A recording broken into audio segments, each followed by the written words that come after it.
Mitchells built their home in 1936 when this was actually country. They had no idea at the time that the woods would be turned into a frame for a sculpture park. In the early 90s, we actually began looking for sculpture. Bonnie and Jack and their friends, an artist, Annalise Heinen, and Andre, her husband, visited Navy Pier. Budding sculptors were up there, and Bonnie just would say to them, "So this is a big sculpture. What are you going to do with it? Would you like for it to stop in Southern Illinois on its way home?" And so we opened the park in 1995 officially as the Cedarhurst Sculpture Park.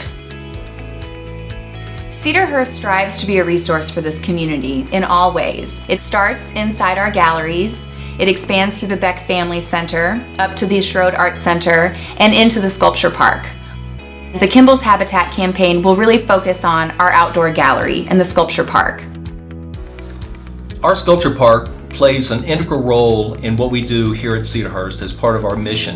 It gives us a chance to take advantage of the beautiful park that we have, the 90 acres, creating an outdoor art gallery. It's a more accessible way for our communities to enjoy what we have here at Cedarhurst.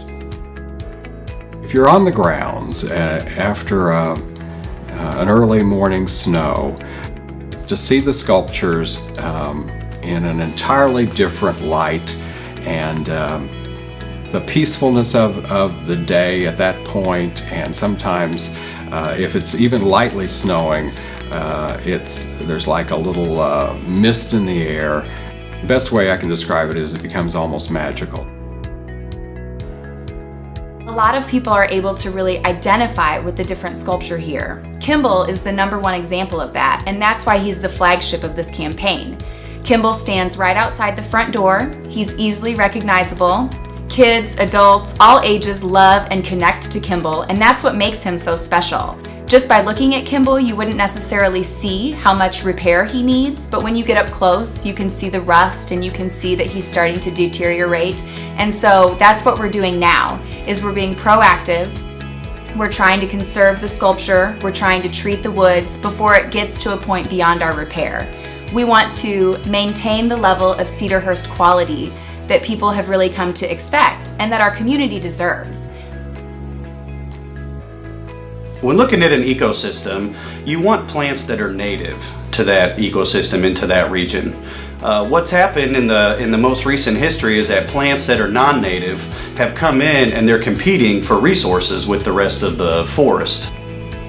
We are hoping to work with IDNR, the Illinois Department of Natural Resources, to implement a plan that'll make sure our woods are maintained at a healthy level and we have one of the most beneficial ecosystems to the wildlife out there. I think an exciting aspect of this campaign is that it's multifaceted, and not only are we looking at the conservation of artworks, but we're also looking at things that will improve the visitor experience. And so new benches, new signage, new educational interactives that will share more information about the artworks and the park, but make it a more enjoyable experience all around. We invite you to be part of this campaign to support and preserve Kimball's habitat, so that future generations who visit Cedarhurst can find in the Sculpture Park a place to connect through art and nature.